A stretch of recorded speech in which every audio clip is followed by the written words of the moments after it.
preschoolers.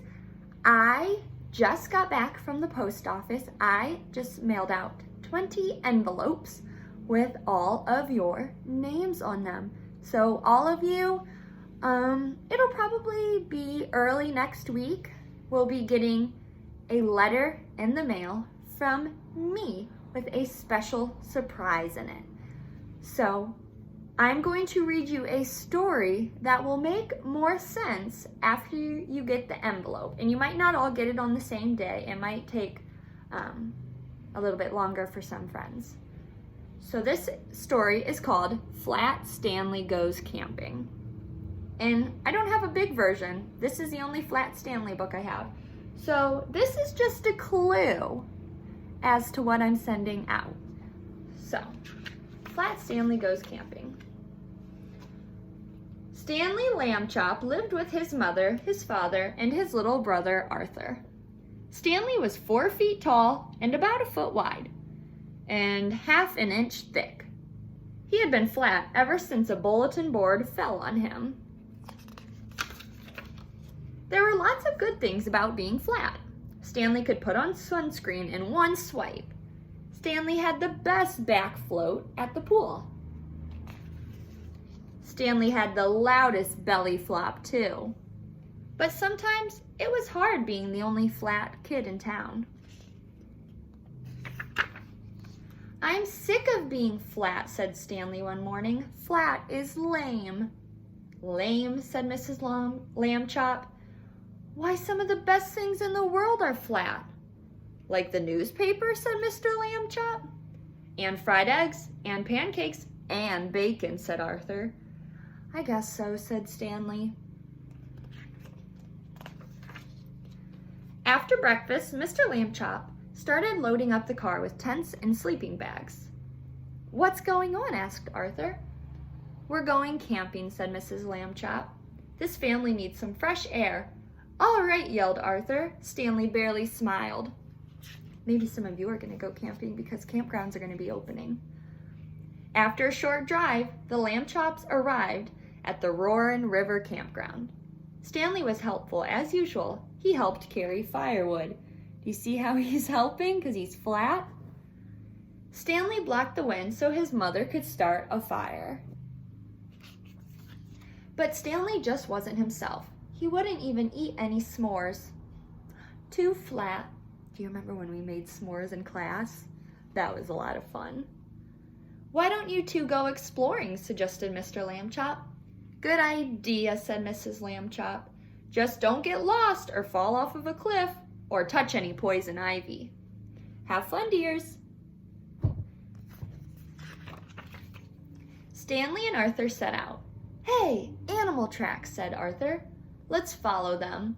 The boys followed the tracks along the river, through some trees, and up a steep hill with a cliff on one side. "The tracks end here," said Arthur. He peered over the cliff. "I wonder what kind of animal made them." Arthur," said Stanley. Arthur turned around.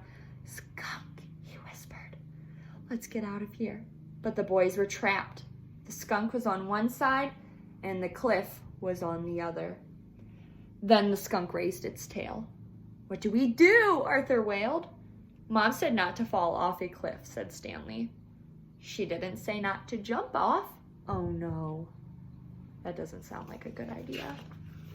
Suddenly, Stanley grabbed Arthur by both hands and jumped. "Ah!" Arthur screamed. Then Arthur opened his eyes. He wasn't falling, he was sailing. Above him, Stanley's body made the perfect parachute. The boys landed with a gentle plop. "That was awesome," said Arthur. "Thanks," said Stanley. "Now, where are we?" Arthur and Stanley looked around. All they saw were trees. "We're lost," said Arthur, "and it's getting dark." Then Stanley spotted something. "There's the river," he said. "Our campground is on the river." The boys ran to the water's edge.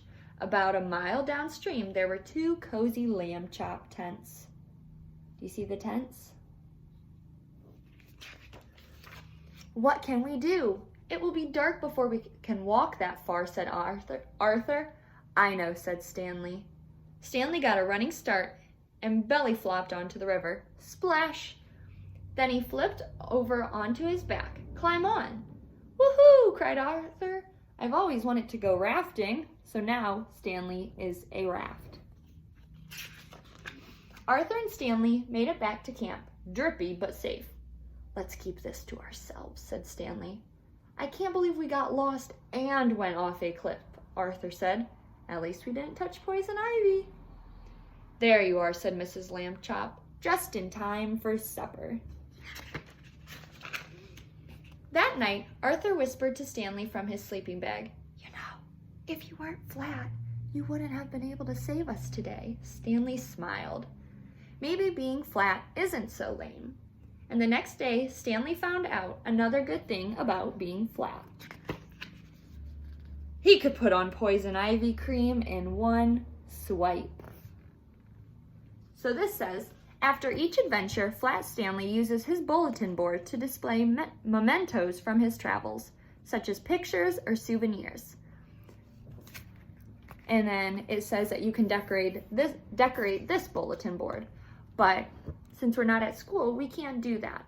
So, in the mail, you are going to be getting something kind of like Flat Stanley.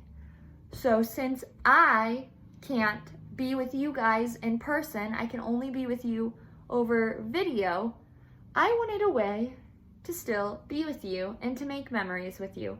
So, in the mail, you are going to be getting a Flat Miss K. She's about the same size as this.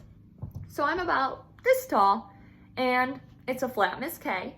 And what the idea is for Flat Stanley and now Flat Miss K is you'll take me around and take me on your adventures. So whatever you do, I can come too. And if you do any adventures, I would love it if your families sent me pictures because I want to see what kind of adventures we go on. So, like I said, I just put those in the mail today. It's Friday. So you'll probably maybe start getting them Monday or Tuesday. So just be on the lookout, and I can't wait to see what adventures Flat Miss K gets to go on. All right, bye preschool friends.